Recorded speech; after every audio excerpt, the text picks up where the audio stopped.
What if I told you that the philosophy which helped Emperor Marcus Aurelius rule the Roman Empire, that guided a slave named Epictetus to wisdom, and that still shapes the minds of Navy SEALs, entrepreneurs, and everyday people under pressure, was born over 2,300 years ago from a shipwreck?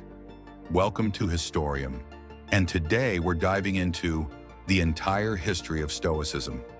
This isn't just a story about old philosophers sitting around in togas. No, this is a story of emperors and exiles, pain and power, war and wisdom. A story of how human beings learn to stay calm in the chaos of life. So, take a deep breath, let go of what you can't control, and let's begin. Our story begins in ancient Athens around 300 BCE. Picture this, a wealthy merchant from Cyprus, Zeno of Citium, shipwrecked, broke, alone. He stumbles into a bookshop and starts reading about Socrates. And in that moment, something just clicks. Zeno becomes obsessed with philosophy. He studies with the Cynics, especially Crates of Thebes. But he's not satisfied with just begging in the streets and living in rags. He wants a philosophy that's tough but practical, one that's rooted in reason and virtue. So what does he do? He starts teaching under a painted porch in Athens called the Stoa Poikile. And that's where we get the name, Stoicism. Zeno taught that virtue is the highest good, not pleasure, not money, not power. And how do you live with virtue? By living according to nature and reason. He famously said, "Man conquers the world by conquering himself." Zeno lit the first spark, but Stoicism was just getting started. Zeno was followed by Cleanthes, a former boxer. Yeah, a boxer. He became known for his mental toughness and spiritual poetry. Cleanthes wrote the Hymn to Zeus, praising the Logos, the divine rational order of the universe. The Stoics believed everything, even suffering, has a reason. But the real powerhouse of early Stoicism? Chrysippus. He wrote over 700 works and built Stoicism into a full-blown philosophical system.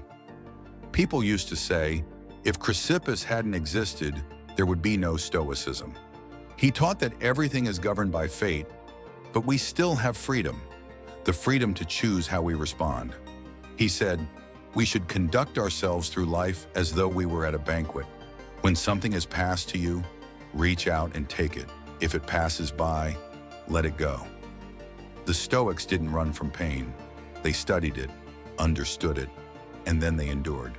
Fast forward 100 years, Rome is rising, and Stoicism is on the move. Enter Epictetus, a Greek Stoic who brought these ideas to the heart of the Roman Republic. He became close with military generals and senators, even Scipio Aemilianus, the man who destroyed Carthage. Epictetus softened some of the harsher edges of Stoicism, made it more Roman, more practical.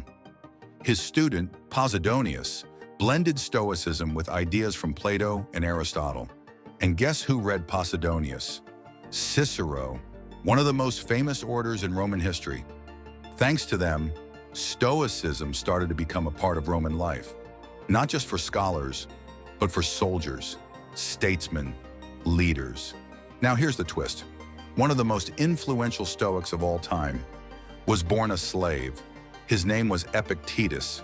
He lived in Rome in the 1st century CE, lame from birth, owned by a cruel master, beaten, humiliated.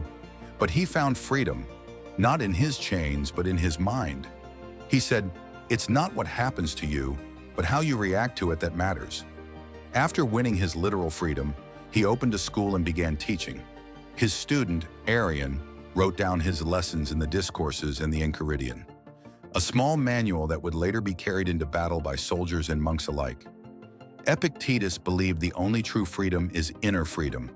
You can lose everything, but your thoughts, your choices, those are yours. And now, we reach the peak of Stoicism, a philosopher who also happened to rule the Roman Empire. Marcus Aurelius, emperor from 161 to 180 CE, faced with plagues, invasions, betrayal, yet he wrote down quiet reflections in his journal. never meant for anyone else to see. Those writings became the book we now call Meditations. He wrote to himself, "You have power over your mind, not outside events. Realize this, and you will find strength." He ruled with duty, humility, and compassion, trying to live up to the Stoic ideal, to be strong but fair, wise but human. His death marked not just the end of an era, but the beginning of Stoicism's long sleep. As Christianity rose in the Roman Empire, Stoicism slowly faded. Its ideas were seen as pagan, and many Stoic texts were lost or destroyed. But not all was lost. Christian monks and ascetics admired Stoic values: self-control, inner peace, living simply. In the Renaissance, Stoic works were rediscovered, especially Seneca, Epictetus, and Marcus Aurelius. In the Enlightenment, thinkers like Immanuel Kant were inspired by Stoic ideas of duty and reason. Still, for centuries, Stoicism was seen as just another ancient curiosity, until now. Today, Stoicism is back. Books like The Obstacle is the Way by Ryan Holiday and How to Be a Stoic by Massimo Pigliucci have brought Stoic philosophy to millions. Why? Because in a world full of anxiety, uncertainty, and constant distraction, Stoicism gives you a compass. Even the U.S. military teaches Stoic principles at West Point. Athletes, CEOs, soldiers, students, all use Stoicism to stay calm under pressure. And it's not just theory, it's practice. Journaling, meditating, focusing on what you can control. And most of all, remembering this. Memento mori. Remember, you must die, not to depress you, but to wake you up, to remind you to live with purpose, with strength, with peace. From a shipwrecked merchant to a boxer, a slave, and an emperor. From ancient Greece to modern life. Stoicism endures. It teaches us you can't control what happens, but you can control how you respond. You can't escape death, but you can choose how you live.